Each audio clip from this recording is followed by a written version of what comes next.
예, 이제 영상도 됐고, 이제 성경 말씀은 창세기 25장. 창세기 25장 28절부터는 아주 중요한 성경의 그 모티브가 나옵니다. 그 중요한 모티브가 뭐냐면은 그 장자예요. 장자의 명분. 그리고 장자의 명분을 가볍게 여김이었더라라고 이야기하고 있어요. 근데 이 장자의 명분이 뭔지를 우리가 좀 생각을 해봐야 되는 거죠. 장자의 명분이라는 것은 우리가 상식적으로 장자들이 모든 유산을 상속받잖아요. 장자의 명분을 제가 찾아왔어요. 장자의 명분이, 성경에서 장자의 명분이 뭐냐? 성경에서 장자는 가장 먼저 태어난 마다들을 뜻하는 거죠. 마다들. 그러니까 이건 생물학적으로 결정이 된 거예요. 지금 에서하고 야곱을 보면은 야곱은 생물학적으로 먼저 태어났어요. 야곱이 그걸 또 먼저 태어나겠다고 발 뒤꿈치를 잡고 어떻게 태클을 걸어서 막 기어서 자기가 1등을 해보려고 했는데 안 됐어요. 그 생물학적으로 먼저 태어난 것을 뜻하며 단순한 혈통 순서를 넘어 가정과 공동체를 대표하는 특별한 권리와 책임의 상속자를 의미한다라고 하는데, 이게 관념입니다. 실제는 그렇지 않아요. 성경에서 실제는 이 장자라는 게 그렇게 훌륭하지가 않습니다. 가인도 장자였죠. 그 다음에 탕자의 비유에서 나오는 탕자와 장자를 비교해보면 확실하게 좀 문제가 나오는 겁니다. 자, 그런데 이 장자의 주요 권리와 특징이 있어요. 그러니까 성경에서 말하는 장자의 주요 권리와 특징은 2배의 상속을 받는 거예요. 2배의 상속을 받는데 실제로 2배의 상속만큼이나 2배의 책임을 져야 돼요. 그래서 출애굽 때 장자들은 다 죽임당합니다. 사람이든 모든 태어나는 첫째, 그 장자, 첫 것들은 그날 저녁, 6월절 저녁에 다 죽임당합니다. 그러니까 자, 장자의 축복을 받고 싶으셔요? 아니면 장자를 싹 피해가고 싶으신 거예요? 피해가야 되는 거죠. 근데 지금 여기서는 6월절 사건 전에 일어났던 거예요. 이로부터 400년 후에 6월절 사건이 일어납니다. 지금 이삭으로부터 400년 후에. 근데 2배의 상속, 재산을 나눌 때 다른 형제들보다 몫을 갑절로 받았어요. 그 다음에 가정의 제사장 기준, 아버지를 대신해서 가정을 축복하고 제사를 주관할 권리를, 이거는 이스라엘 거 아닙니다. 이거 한국 거예요. 한국 거. 한국하고 인도 힌두교의 기준한, 그러니까 막 뒤죽박죽 섞여 있어요. 가문의 대표권, 아버지의 뒤를 이어 가정을 다스린 통솔권과 대표주의를 이어받습니다. 자, 신학적 의미와 특징. 요게 중요한 거예요. 요게 중요한데 이거 하나씩 살펴봐야 돼요. 1. 하나님의 소유. 6월절 사건 이후 처음 태어난 모든 장자는 하나님의 특별한 소유로 여겨졌습니다. 하나님의 소유예요. 그럼 하나님의 소유가 된다라는 거는 편안한 인생일까요? 아니면 매우 불편한 인생의 시작이 되는 걸까요? 왜 매우 불편한 인생? 우리 진영이는 언제나 답을 정말 좀 놀라워. 그러니까 넓은 길을 가는 거예요? 좁은 길을 가게 되는 거예요? 좁은 길. 이야, 진짜 최고입니다. 최고. 어쩜 저렇게 잘 맞춰?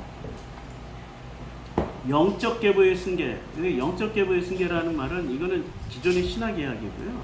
아브라함과 이삭을 이어지는 구속사의 언약과 축복을 이어받는 통로가 되었다라고 그랬는데, 아브라함과 이삭으로 이어지는 구속사의 언약과 축복이라는 게 프레임입니다.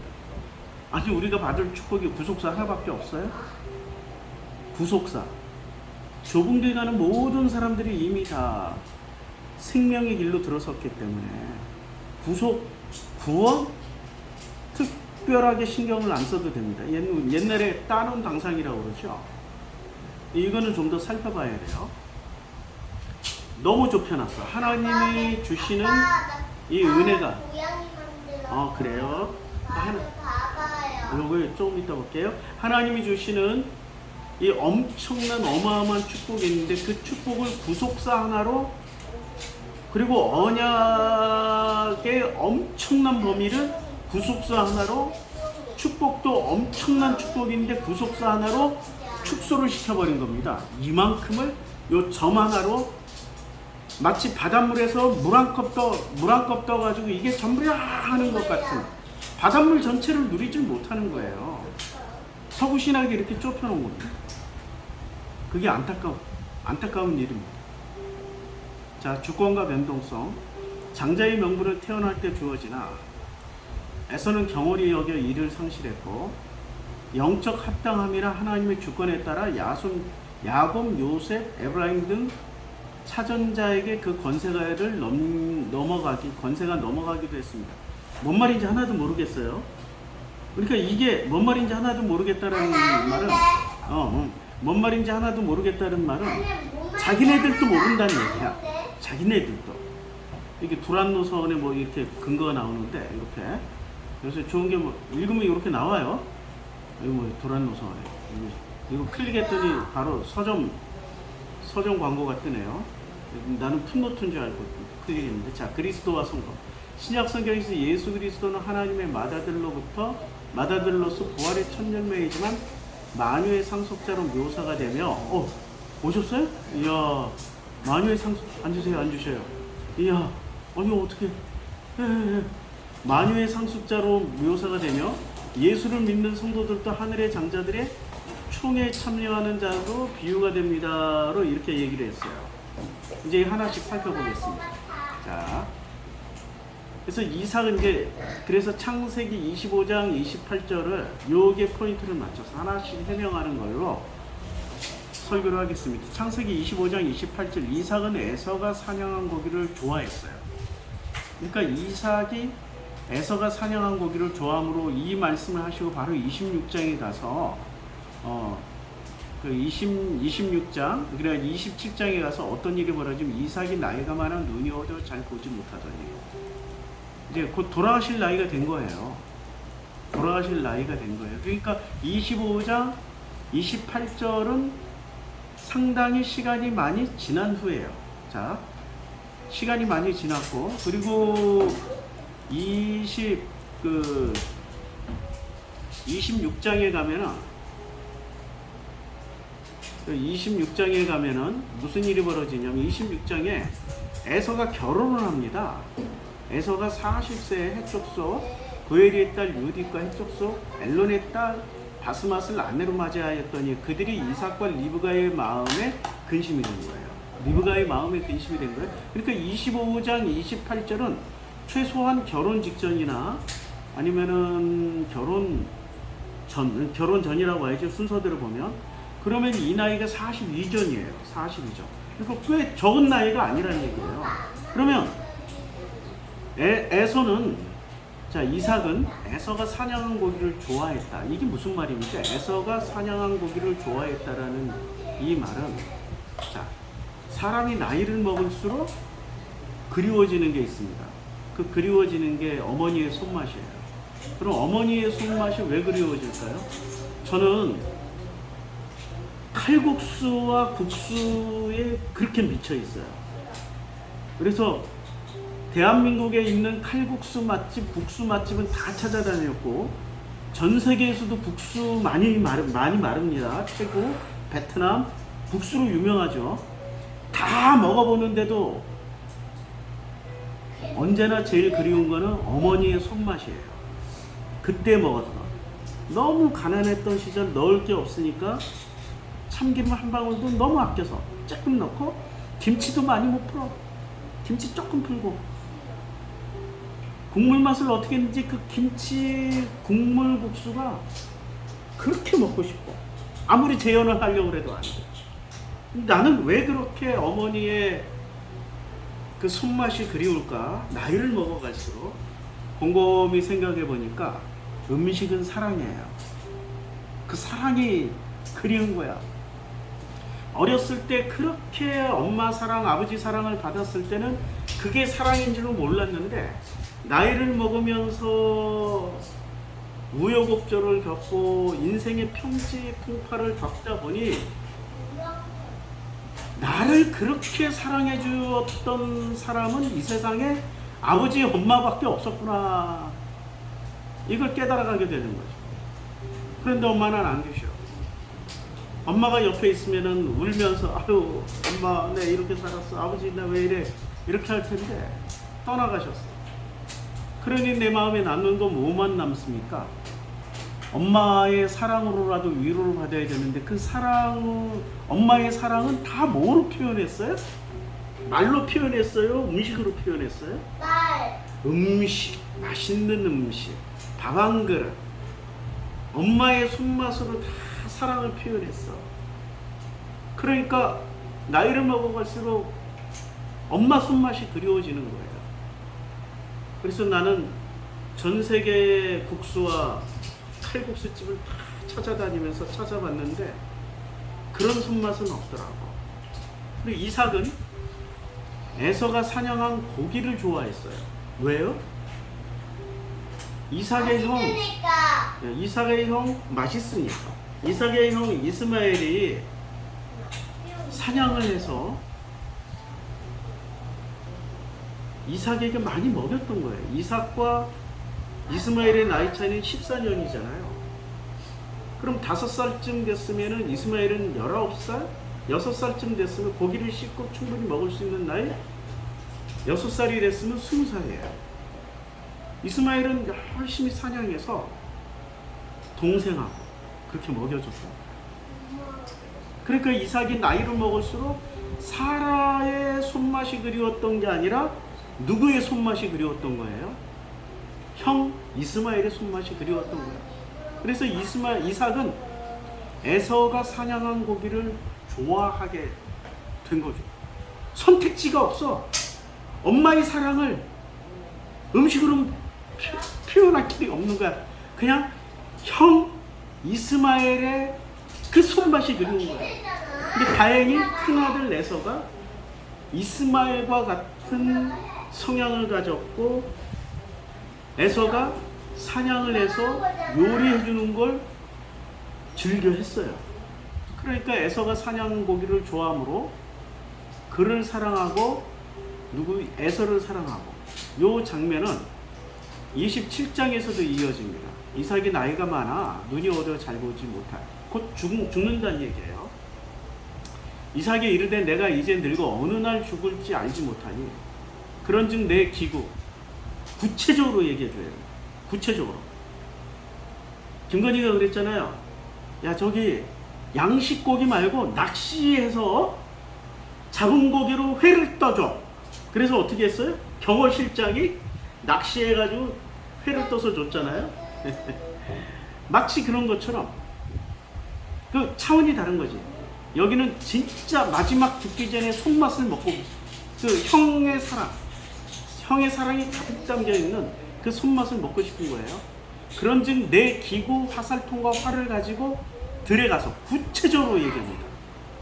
양식한 거 주지 말고 사냥한 걸로, 그것도 다시 한번 강조해줘요.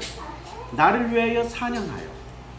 사냥을 하되 어떻게 해요? 화살통과 활을 가지고. 이 모양이 누구의 모양입니까?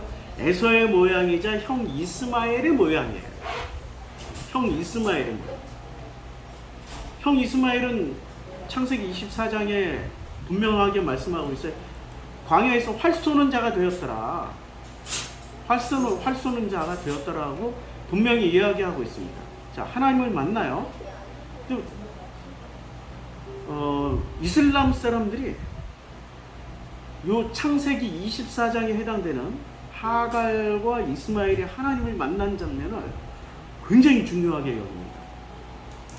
인류 최초로, 이 사람들이 평가하는 게 인류 최초로 하나님을 만났다는 거예요. 이스마엘이 인류 최초로. 물론 뻥이 좀 담겨있지. 아브라함도 만났는데, 노아도 만났는데 뭐. 그런데 이 이슬람 사람들의 기준에서는 이스마엘이 인류 최초로 하나님을 만난 그 절박한 상황 속에서 만났다라는 것을 매우 강조하더라고요.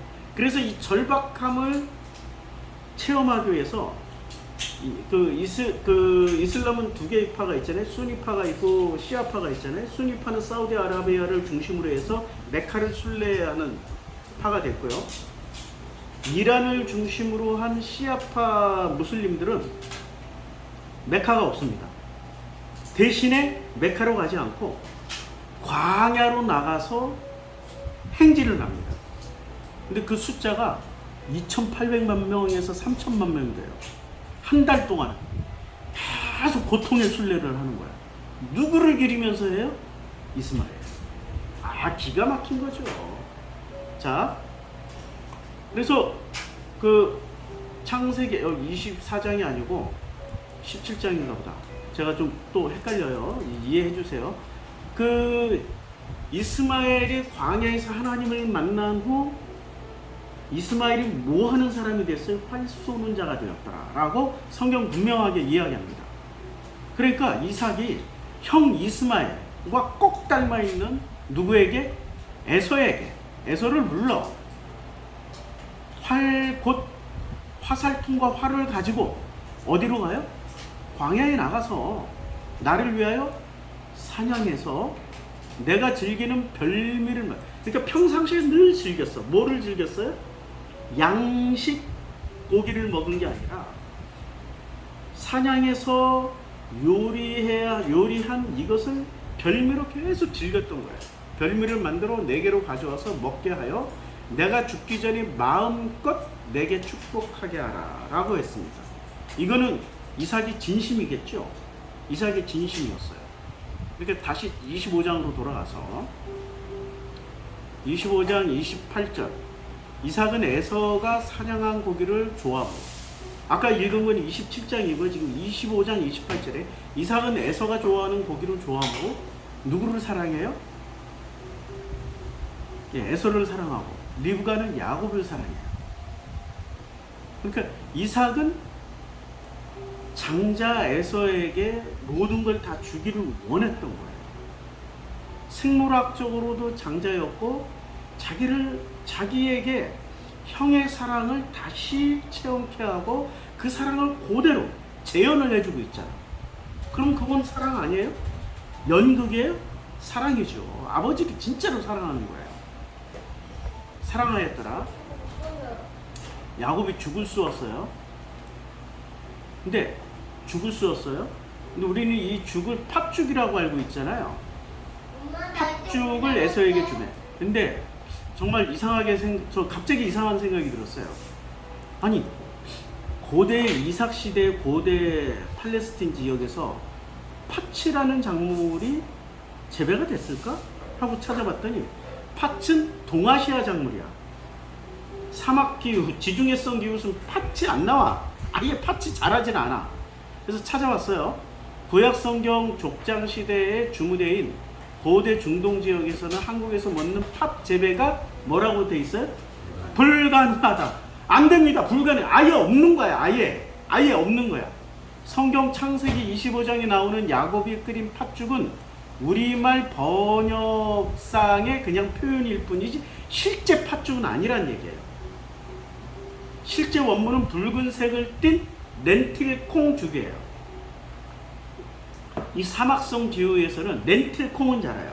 근데 팥이라는 작물은 재배할 수가 없는 거예요. 그러니까 우리 성경을 번역할 때 이런 거 하나도 원문 그대로 번역을 하지 않았다. 원문 그대로. 그리고 우리 목사님들이 그 팥죽을 렌틸콩 붉은 죽이라고 얘기하면은 바로 경기를 일으킵니다. 팥죽이라고 막 이러고 경기를 일으켜요. 뭐 할 수 없죠 뭐. 다만 그래서 성경 속 이삭 시대 기후와 환경, 중동 지역은 렌틸콩, 병아리콩 등의 두류 재배에 맞았으나 콩 재배에 맞았으나 동아시아 특산 작물인 팥은 자라지 않았습니다. 이게 이제 팩트예요.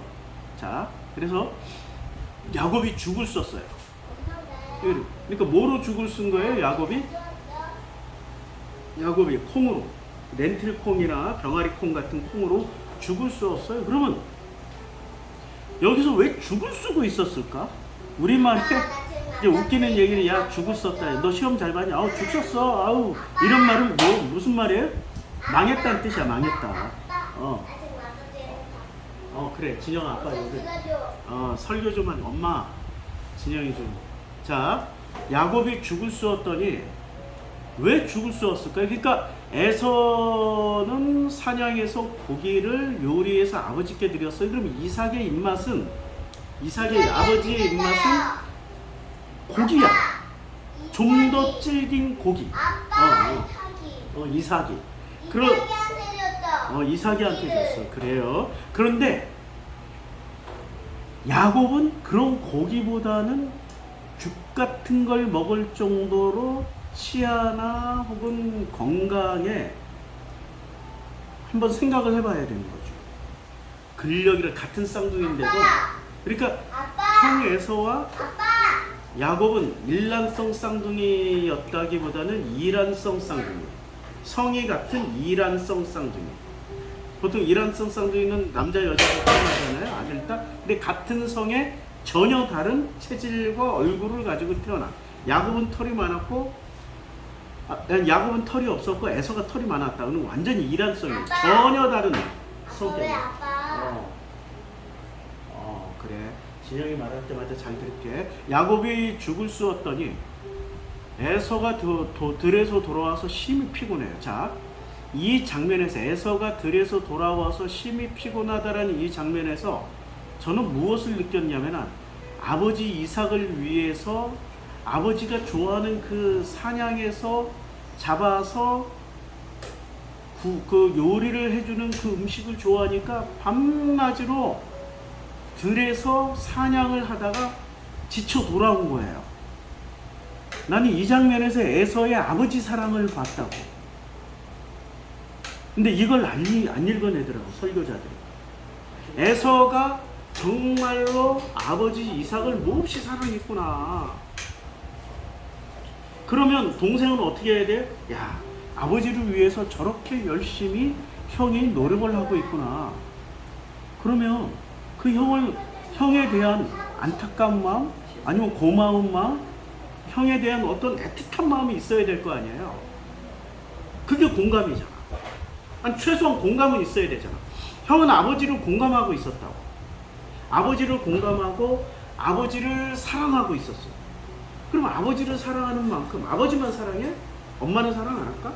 동생은 사랑 안 할까? 엄마도 사랑해요. 가족 한 사람을 사랑한다라는 거 가족 전체를 사랑하는 가능성이 높은 거야. 근데 한 놈은 미워하고 한 놈만 사랑할 수 있다. 이거는 굉장히 이상한 거야. 그거는 선별적인 공감에 선별적인 계산이 이루어지는 거라. 그건 가족이 아니죠. 우리라는 건 뭐죠? 성경에서 제일 중요한 개념은 우리예요. 우리. 하늘에 계신 우리 아버지. 우리의 이름을 거룩히 여기시. 자, 제가 마태복음 6장에 그 주기도문 나온단 말이에요. 자, 주기도문에 보면 주기도문에서 제일 중요하게 가르치는 내용이 뭡니까? 저는 주기도문에서 제일 중요하게 예수께서 알려주시려고 했던 내용이 우리예요. 우리라는 거예요. 오늘 우리에게 일용할 양식을 주시었고 우리가 우리에게 죄 지은 자를 사하여 준 것 같이 우리 죄를 사하여 주옵시고 우리를 시험에 들게 하지 마옵시고 다만 하게 구하소서.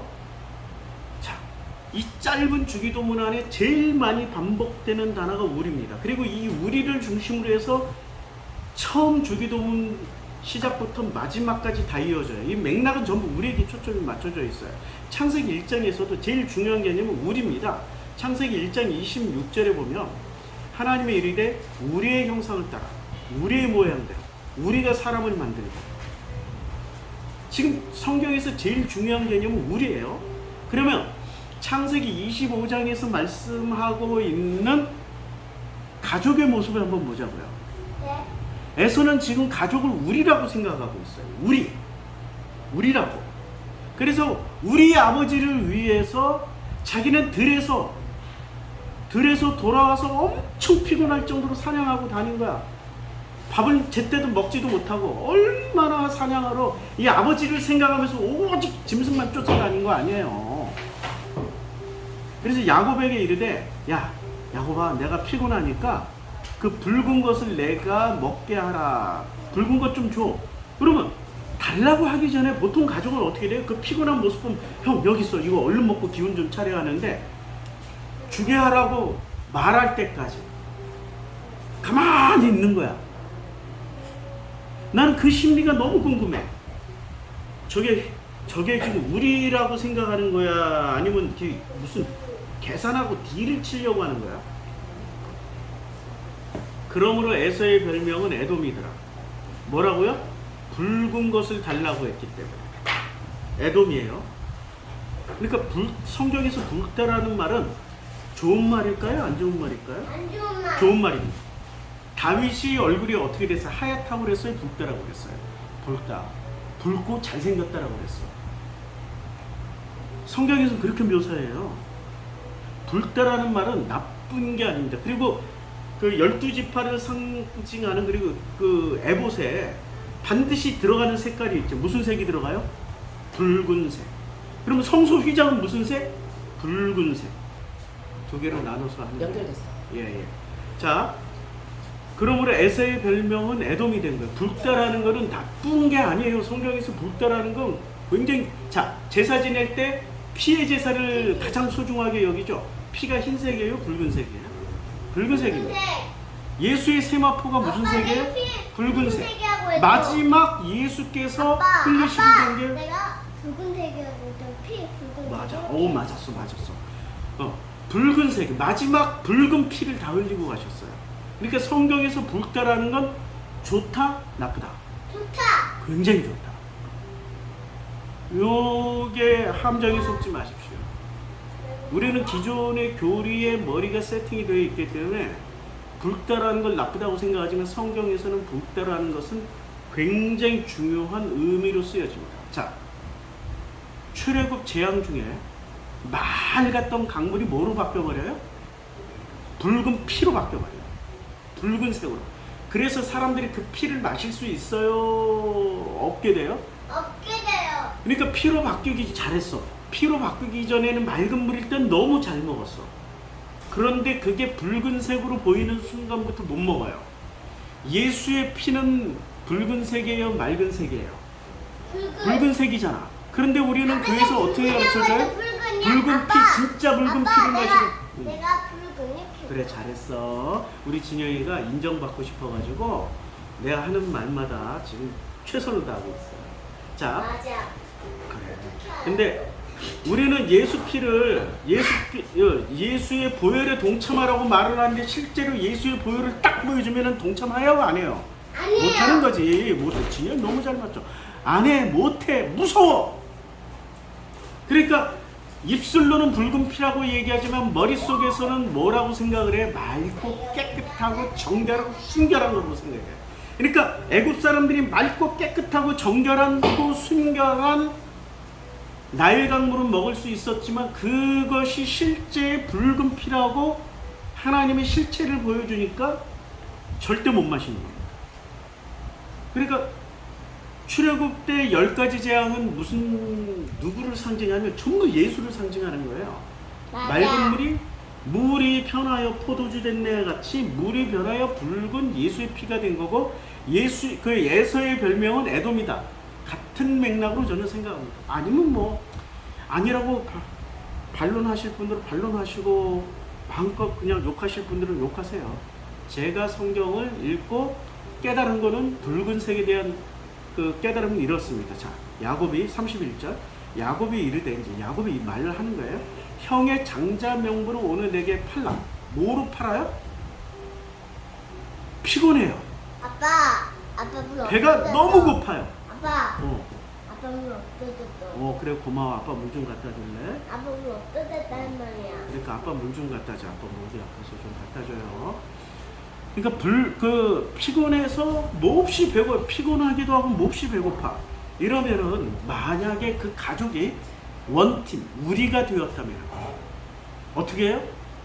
달라고 하기 전에 먼저 갖다 주고 목마르기 전에 먼저 갖다 주잖아. 예수가 뭐라고 그랬어요? 내가 왜 여기에 천국에 왔을까요? 라고 이야기할 때 예수가 야, 내가 목마른 자에게 물을 줬고 배고 줄인 자에게 음식을 줬잖아. 내가 언제 그랬죠? 내가 언제 그랬죠? 그 장면에서 저도 궁금했어요. 야, 진유, 언제 그랬죠? 라고 질문을 했잖아, 이 사람이. 그러면, 아니, 진짜 배고픈 자에게 음식을 줬고, 목마른 자에게 물을 줬다라는 거는, 우리 그거 다 기억하잖아. 내가 뭐 몇 푼 줬고, 누구에게 도움 줬고, 다 기억하잖아. 너 왜 기억을 못할까 봤더니, 우리가 된 가족들에게 주는 거는 기억한 사람이 있어요? 없어요. 원래 기억 안 해. 우리끼리 주고받는 건 절대 기억 안 해. 우리끼리는 당연한 거니까. 너무 당연하니까 내가 언제 그런 적이 있었나요? 라고 예수에게 반문을 하는 거예요. 이게 놀라운 거야. 예수는 우리가 우리에게 행하는 것을 너무 소중하게 여겨. 우리가 우리에게 최선을 다하는 것은 예수에게 있어서 그게 천국에 갈 만한 위대한 일이 되는 거예요. 그래서 우리라는 단어를 그렇게 많이 쓰는 거예요. 예수께서 주기도문을 가르치면서 우리라는 그 개념을 어떻게든 알려주려고 그렇게 노력을 했던 거야. 그런데 야곱은 지금 우리가 있습니까? 에서는 우리 아버지야, 우리 아버지. 그래서 당연하게 야곱한테 야, 그것 좀 줘라. 줄 줄 알았는데, 스스로 알아서 줄 줄 알았는데 안 줘버리는 거야. 그러니까 어떻게 해? 그것 좀 줘 했더니 야곱이 어떻게 해? 야, 형의 장자의 명분을 오늘 내게 팔아. 이게 만약에 진짜 딜이고 진짜 계산이라면 에서도 어떻게 생각하겠어요? 이거 이상한데? 팔아야 돼? 말아야 돼? 그렇게 생각할 거 아니에요. 에서도 아무리 배고파도 자기가 잡아온 고기가 있고 자기가 뭐 요리 하나 못하겠어? 금방 고기를 구워서 요리해서 아버지께 드릴 정도면 자기도 요리사야. 금방 할 수 있어. 이거 이상한데 하면은 팔까요? 안 팔까요? 안 팔죠. 그러니까 우리니까 제가 너무 우리니까 가볍게 생각한 게 아니라 우리니까 왜 제가 저런 얘기를 하지? 요만큼도 의심하지 않고 알았어 나 배고프니까 얼른 줘 이 장면이 되는 거야. 에서가 이르되 야 내가 죽게 되었어. 이 장면이 굉장히 중요한 거야. 죽게 되었다라는 거. 진짜 친동생이고 가족이라면 죽게 될 정도의 형에게 이거 방치할까요? 절대 아닙니다. 그러니까 여기서 드러나는 것은 야곱은 우리가 아니다. 이 가족 전체가 우리가 아니고 편이 갈렸다. 나의 우리는 엄마만 우리고 에서는 내 우리가 아니야. 에서는 내 가족이 아니야.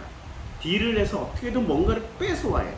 자, 아까 읽었던 그러니까 야곱에게는 무엇이 머릿속에 박혀 있냐면은 장자의 명분, 그리고 이때 당시에 장자의 명분이라는 게 아마 그 이삭 시대, 야곱 시대의 장자의 명분은 2배의 상속, 뭐 가정의 제사장 직분, 가문의 대피권 이런 것이 있을 수도 있겠어요. 정확한 거는 찾을 수가 없어요. 신학적 의미의 뭐 하나님의 소유, 영적 계보 이거 다 엉터리라고 얘기했죠. 너무 좁아.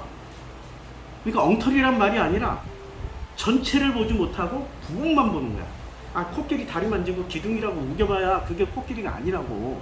코끼리 깃대기 만지고 거대한 부채라고 우겨봐야 그게 코끼리가 아니라고.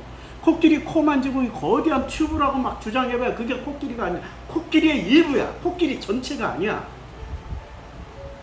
부분만 잡고 말을 한다는 것은 문제가 심각한 거예요. 전체를 봐야 돼. 지금 성경을 전체로 보면 이거야. 에서는 아버지를 사랑해서 자기 몸이 지치고 피곤하고 배가 며칠을 굶을 정도로 죽을 지경이라니 며칠을 굶을 정도로 아버지를 위해서 사냥하러 나간 거야. 아무 계산 없이 그냥. 아버지가 좋아하시니까. 그런데 그런 에서를 놓고 그 배고프고 곧 죽을 지경이 된 에서를 놓고 딜을 치는 거야. 장자의 명분. 이 장자의 명분이라는 것은 좁은 길이에요? 아니면 넓은 길이에요? 넓은 길이지. 계산. 모든 사람들이 원하는 넓은 길이야. 지금 넓은 길, 뭘 선택한 거야? 넓은 길을 선택해버린 거예요. 그러면 넓은 길을 선택한 대표적인 사람이 있을 거 아니에요. 장자 중에 가인 형님. 우리 탕자의 비유에서 나왔던 그 탕자의 형님 장자. 넓은 길 안에 들어가 있는 분이야. 이 성경에서 말씀하고 있는 이 장자라는 이 신분은 넓은 길이야. 그런데 이 장자의 신분을 유일하게 제대로 보여줬던 분은 예수밖에 없어요. 그렇게 예수를 믿고 거듭나서 장자의 특별함을 획득을 해야 되는데, 예수가 알려주는 장자의 특별함은 뭐죠? 주기도문에서 가르쳐 줬잖아. 우리가 되는 거야. 장자는 집안을 만약에 아버지가 돌아가시면, 우리 한국에서는 그래요. 이스라엘에서는 이때 당시에 그 이삭의 시대는 그런지 안 그런지 모르지만, 제가 알고 있는 상식으로는 장자는 아버지가 가장이 돌아가시면 자기가 가장이 돼서 온 가족을 먹이고 재우고 입히고 생존시키는 가장의 역할을 해야 됩니다. 그게 장자예요. 장자에게 우리라는 개념이 없으면 그 장자는 그 장자와 함께 살아가는 가족들은 아주 난장판이 되는 거죠. 장자에게 반드시 필요한 건 우리라는 개념이에요. 그러면 지금 야곱은 우리라는 개념이 없잖아요. 그럼 장자의 명분을 가져간 거예요. 그럼 장자의 명분을 가져가면 이제 에서는 무슨 길로 가야 돼? 필수 예수를 만나서 진짜 장자가 되는 길로 가야 돼. 그래서 뭐가 돼야 돼? 우리가 돼야 돼. 근데 야곱의 그 후의 일생은 우린 다 알잖아요. 야곱의 12아들들과 우리가 되었습니까? 아니면은 야곱의 12아들들과 진짜 각자가 되었습니까? 야곱은 누구랑 우리가 되어 있어요? 엄마 리브가에서 배운 대로 라헬의 자녀들하고만 우리가 되어 있는다. 나머지 10명의 자녀들하고는 우리가 되어 있어요? 원수가 되어 있어요? 원수가 되어 있잖아. 근데 르우벤이 복수해버리잖아. 레위도 복수해버리잖아. 셋째 아들 시몬도 막 복수해버리고, 그리고 10아들이 몽땅 가담해가지고 야곱을 구덩이에 쳐놓고 죽었다라고 아버지한테 복수해버리잖아요. 우리로 살지 않은 대표적인 인물이 야곱이라고. 가족들 중에도 선별해서 너만 우리고 나머지는 우리가 아니야, 이래버린 거야. 그러면 야곱의 인생은 뭐를 배워가는 인생이에요? 우리를 배워가는데, 창세기 마지막까지 야곱의 인생이 우리가 되어집니까? 아니면 우리를 잘 모르고 가시는 분입니까? 이거 참 놀라워요. 창세기 49장에 보면 우리 야곱 형님이 또 유언을 하시잖아요. 유언을 하시되, 어떤 유언을 하시냐? 야곱이 그의 아들들을 불러요. 너희 아버지 이스라엘에게 들을지어다 막 이렇게 얘기하고, 르우벤아 너는 내 장자의 능력이, 내 기력이, 시작이, 위풍이 월등하고 권능이 탁월하다마는 여기까지는 좋은데, 물이 끓음 같았은지 너는 탁월하지 못하리니 내가 아버지 침상에 올라 더럽혔습니다. 그가 내 침상에 올랐었도다. 더럽혔다. 내 침상에 올랐다. 뭐 하는 거예요? 우리로 품고 가는 거예요? 이 새끼야 저 새끼하고 가는 거예요? 죽을 때까지 우리가 안 돼. 그 장자권을 팥죽으로 거래를 해서 샀지만 장자의 모습이 된 거예요? 아니면 아직도 장자가 못 된 거예요? 못 된 거야. 못된 놈이야. 못됐으니까 못된 놈이야. 시몬과 레위는 형제의 그의 칼은 폭력의 도구. 아예 축복도 없어. 폭력의 도구야. 이제 둘째 아들부터는 이 새끼들은 시몬 레위는 폭력의 도구야. 내 혼아 그들의 모의에 상관하지 말지어다. 내 영광은 그들의 집회에 참여하지 말지어다. 그들이 분노대로. 자, 내 아들이에요. 그 새끼들이에요. 그냥 그들이라고 그러잖아. 그들이 마지막 죽을 때도 나와 그라고 나와 너라고 분류를 하잖아. 이게 그 신학자, 종교학자, 갑자기 생각이 안 나요. 굉장히 위대한 종교학자예요. 신학자이시기도 하고. 마르틴 부모네. 나와 너. 이게 분리란 말이야. 나와 너. 근데 성경에서 개념은 나와 너가 뭐가 되는 거야? 우리가 되어야 되는 거야. 우리가. 그들의 분노대로 사람을 죽인 그들의 혈기대로 소의 발목 힘줄을 끊었도다. 그 노염에 혹독하니 저주를 받을 것이요. 자, 성경에서 아버지가 자식에게 저주를 내린 게 딱 두 분이 계십니다. 야곱 형님 하시고, 야곱 형님하고 또 누구? 노아. 그래서 이 세 아들이 하나가 됐어요. 원팀이 됐어요. 우리가 됐어요. 뿔뿔이 갈라졌어요. 바벨탑 사건 때 뿔뿔이 갈라집니다. 뿔뿔이 나눠버립니다. 아, 슬픈 장면이에요. 그 짓을 지금 누가 또 하고 있어요? 노아 형님이 하셨던 것을 야곱 형님이 그대로 하고 있어요. 그 놈이 혹독하니 저주를 받을 것이요 분기가 맹렬하니 저주. 계속 누구한테 저주를 퍼부어요? 자기 아들들한테. 그리고 나와 그들을 분리했어. 그럼 분리를 했다는 게 자기는 굉장히 거룩하고 의롭고 정의롭다는 얘기잖아요. 그럼 야곱은 사람 안 죽였어? 야곱은 사람 안 때렸어? 아이고야, 야곱 형님 자기를 안 보고 누구만 봐요? 너만 봐. 일이 벌어지면 자기를 돌아보지를 않는 스타일이야. 저 새끼 때문에, 누구 때문에. 전부 지금 핑계를 누구한테 대요? 아들들 잘못은, 우리 한국인 정서에서 아들 잘못은 누구 잘못이야? 그래서 내 잘못 그냥 아버지가, 그래서 아버지가 가서 머리 숙이자. 아이고 죄송합니다, 잘못했습니다. 요번에 또 김부장 그 드라마 나오더라고요, 넷플릭스에. 자기 딸이 잘못한 게 없는데도 불구하고 아버지라는 건 그거야. 자기 딸을 위해서 그 천하의 몹쓸 인간 사이코패스한테 가서 무릎 꿇고 잘못을 빌잖아. 그게 아버지야. 근데 지금 야곱은 무릎 꿇고 잘못을 빌어요? 자식들을 품어줘요? 아니면 분리를 시켜버려요? 선과 악을 나눠버려요? 이 절망. 이 순간에 이런 야곱을 보면서 얼마나 나도 이렇게 절망할 정도면 하나님은 얼마나 절망을 많이 할까. 그런데 그 하나님은 어떻게 해요? 절망하실까요? 그 절망까지도 품고 사랑해버리실까. 야, 역시 하나님이시구나. 역시 아버지 사랑이구나. 이게 아버지야. 야곱이 아버지가 아니라 그런 야곱이까지 품고 12아들들까지 다 품어버리시는 게 하나님 아버지라고. 우리는 하나님 아버지를 높여야지. 왜 자꾸 야곱이를 높여가지고 야곱이에서 본받으려고 그래. 본받을 거 하나도 없는 인간이라니까. 장자권 산 거 하나? 장자권 사서 장자가 됐냐고. 예수처럼 됐냐고. 우리가 됐냐고. 우리 가족을 만들었냐고. 아니야, 우리 가족 안 만들었어. 내가 그들을 야곱 중에서 나누며 이스라엘 중에서 흩트려.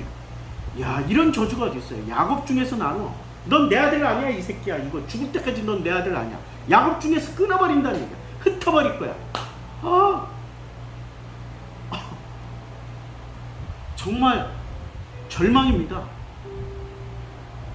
나도 나이 60 넘어서 지금 우리 딸이 있고, 우리 어린 딸이 있고, 내가 아버지이기 때문에 딸이 무슨 잘못을 하든 간에, 야, 내가 우리 하동정 씨 집안에서, 우리 집안에서 나누어 버릴 거야.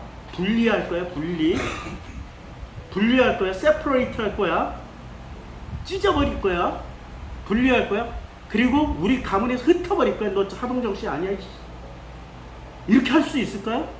못합니다.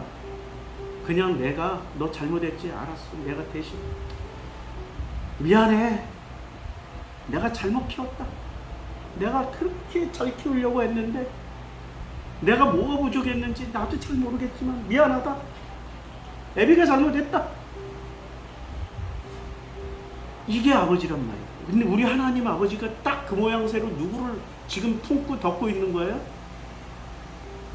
이 야곱이를 품고 있는 거야. 그 하나님을 나는 보고 있다. 야곱이를 보는 게 아니라 그런 야곱이를 품고 있는 그 하나님의 그 찢어지는 마음을 보고 있다. 눈물이 나는 거죠. 다시 창세기. 자, 그러면 25장 32절에 그럼 이 장자의 명분이 내게 무엇이 유익하리요? 그럼 이 장자의 명분이를, 그럼 야곱은 뭐를 생각하고 장자의 명분을 살려고 그랬어요? 이게 은혜의 장자, 우리가 되는 장자, 눈에 보이지 않는 가치를 보고 장자의 명분을 살려고 그런 거예요? 눈에 보이는 가치를 보고 장자의 명분을 팔려고 한 거예요? 눈에 보이는 명분이지. 그런데 에서는 어떻게 생각했냐면, 야, 내 배가 고프고 힘들어. 그리고 아버지를 위해서 이렇게 사냥하다 보니까 죽을 것 같아. 다음에 또 사냥하려면 내가 기운을 차려야 되거든. 이게 나에게는 아버지가 중요한 거야. 눈에 보이지 않는 이 관계, 눈에 보이지 않는 관계, 눈에 보이지 않는 가치가 중요한 거야. 눈에 보이는 그 장자권, 아이고, 지금 여기서 뭐를 포기하는 거예요? 그냥 그런 축복 가져가 이래버리는 거야. 지금 누가 더 위대해? 아니 누가 더 진짜 아들이야? 질문을 좀 던지시라고. 왜 질문을 안 던져? 질문을 던져야지. 야곱이 이르되 오늘 내게 맹세하라. 에서가 맹세하고 장자의 명분을, 야 얼마나 죽을 지경으로 배가 고팠으면 맹세까지, 야 이 새끼는 진짜 맹세까지 시켜. 맹세하라고 그랬어요? 맹세하지 말라고 그랬어요? 예수께서? 맹세하지 말라고 그랬잖아. 하늘에다도 두고도 맹세하지 말고 땅에다도 두고도 맹세하지 말고 어디에다든지 맹세하지 말라고 그랬는데, 야곱은, 이 야곱과 이 집안의 특징은 맹세야 맹세. 그리고 이 집안이 어느 집안이? 라반 집안. 다 맹세해. 라반도 맹세시켜. 다 맹세시켜. 심지어 리브가 데려올 때도 그 집안에서 또 맹세시켜. 종에게 맹세시켜. 계속 맹세시켜. 그러면 이 야곱이는 아브라함 이삭의 그 혈통으로 DNA를 받은 거예요? 아니면 라반 리브가 이쪽으로 DNA를 받은 거예요? 이렇게 얄팍한 계산기로 DNA를 받아버린 거예요. 안타깝지. 똑같은 쌍둥이인데 똑같은 뱃속에서 태어났는데 이렇게 달라. 야곱이 떡과 팥죽이 아니고요. 그냥 우리 직역을 하면 빵과 렌틸 콩죽을 에서에게 주매 에서가 먹으며 마시고 일어나 갔어요. 에서가 장자의 명분을 가볍게 여김이었더라. 요 장면이 제가 의심이 나가지고 찾아본 거예요. 25장 마지막에 가볍게 여김이었더라. 요 장면을 가볍게 여기었더라. 요거 이제 긍휼이, 자 경홀히 여기, 이게 뭐냐면 히브리어로, 제가 안경을 바꿔 껴야 되는데 여길 보고 하겠습니다. 이게 다자예요. 경멸하다 업신여기다라고 얘기를 해요. 칼리역에서 경멸하다 멸시하다 업신여기다. 자, 경멸하고 멸시하고 업신여긴 거예요. 그러면 장자의 명분이라고 우리는 생각할 때 목사들은 어떻게 설명을 해요? 지금 야곱이 진짜 영적인 보이지 않는 가치를 위해서 딜을 친 거예요? 보이는 가치를 가지고 딜을 친 거예요? 보이는 가치를 가지고 딜을 쳤잖아. 넓은 길 가는 자예요? 좁은 길 가는 자예요? 그런데 지금 야곱이 넓은 길, 장자의 명분은 뭐라고 생각을 하고 있었어요? 야곱이는 넓은 길, 계산기, 눈에 보이는 가치로 했기 때문에 에서는 어떻게 여겨버린 거예요? 경멸해버린 거예요. 가볍게가 아니야. 아니 가볍게 정도로 번역하면 안 되는 지금 장면이에요. 뭐라고 번역을 했어요? 내가 방금 없애버렸어요. 이 원어 성경을 여기 있네. 아이고야, 찾았어요. 자, 다시 직역을 하면 뭐가 돼요? 경멸하다 멸시하다 업신여기다. 경멸이에요. 경멸. 이게 42회에 나와요. 42회에 나와요. 그러니까 그의 여호와께 대한, 이게 경멸하다 멸시하다 업신여기다는 모욕. 한마디로 그냥 야곱이를 어떻게 생각한 거예요? 장자의 명분을 가볍게 여긴 게 아니라 넓은 길 가고 있는 감히 가족에게 네가 그런 걸 팔아. 우리도 아니고. 그러니까 야곱이를 어떻게 해버려요? 경멸해버립니다. 야곱이를 경멸이, 장자의 명분, 야곱이가 사갔던 장자의 명분을 경멸해버립니다. 이제 이해가 되죠? 성경을 아다르고 어달라 해서 똑같은 단어도 아달라, 어달라. 자, 아버지가 방에 들어가신다. 은는 이가가 있잖아요. 아버지는 방에 들어가신다. 은는 이가 가지고, 아니, 얼마 전에 또 선생님 한 분이 저한테 이걸 다시 상기시켜 주시더라고요. 저놈을 분명히 저 고가 점수에서 어떻게든 작사를 내. 근데 저놈은 절대 실수를 안 해. 그리고 언제나 늦게까지 남아가지고 자기를 다 하고 그 다음에 마지막 퇴근 카드를 그 미리 찍고 안 해. 아니 미리 찍고 일 다 하고 그냥 가. 왜냐면 추가로 뭐 봉급 더 타고 그런 고가 점수가 목적이 아니야. 진짜 자기가 일이 좋아서. 그걸 옆에서 질투하던 놈이 이렇게 비밀 문서를 써. 그 과장한테, 부장한테 보고하려고. 오늘은 늦게까지 일했습니다. 맨날 일하는데 오늘은 그러다가 어쩌다가 정말로 일찍 갔어. 오늘도 칼퇴근했네요. 이렇게 먹어요. 은는 이가. 해석은 은는 이가를 붙이는 것에 따라서 하늘과 땅 차이가 되는 거예요. 팩트는 중요하지 않아. 오늘 창세기 25장 28절부터 34절에 있는 이 내용 장자를 파는 명분은 어떻습니까? 들어보니까 선택은 우리 성도님들이 하세요. 저는 이렇게 새로운 해석을 주는 거예요. 그래야 성경을 제대로 이해할 수 있기 때문에, 성경을 제대로 이해할 수 있다라고 저는 생각하기 때문에 새로운 해석을 새로운 각도로 해보는 겁니다. 이게 정설이 아닐 수도 있어요. 맞지 않을 수도 있어요. 이거 가지고 목숨 걸고 덤비지 마세요. 그냥 당신들이 덤비면 당신들이 다 오라요. 그냥 만세해줄게. 다 오라요. 그러나 나 같은 해석도 할 수 있다라는 것을, 우리 프로슈크마이 교회처럼 해석도 할 수 있다라는 것을 생각을 해보자고요. 그리고 무엇이, 자, 여기에는 무엇이 유익하리요? 어떤 해석이 우리 성도님들에게 유익하리요? 우주지야. 어? 우주지야. 그래. 아빠 이제 곧 시간이야. 마칠 시간이에요. 그래서 무엇이 유익하리요? 무엇이 유익하리요? 이렇게 생각을 한번 해보겠습니다. 자, 알았어요. 무엇이 유익하리요? 자, 우리 이제 예배 기도하겠습니다. 우리 기도하겠습니다. 하나님 감사합니다. 우리에게 무엇이 유익한지, 어떤 해석이 유익한지를 하나님 알려주세요. 여호와의 사랑과 아버지 하나님의 사랑을 드러내는 게 성경인데, 야곱의 위대함, 이삭의 위대함, 에서의 멍청함, 욕심, 탐욕을 강조하는 게 해서 좋은 해석인지, 아버지 하나님의 위대한 사랑을 이야기하는 게 좋은 해석인지, 무엇이 우리에게 유익한지를 알려주시옵소서. 예수님의 이름으로 기도드렸습니다. 아멘.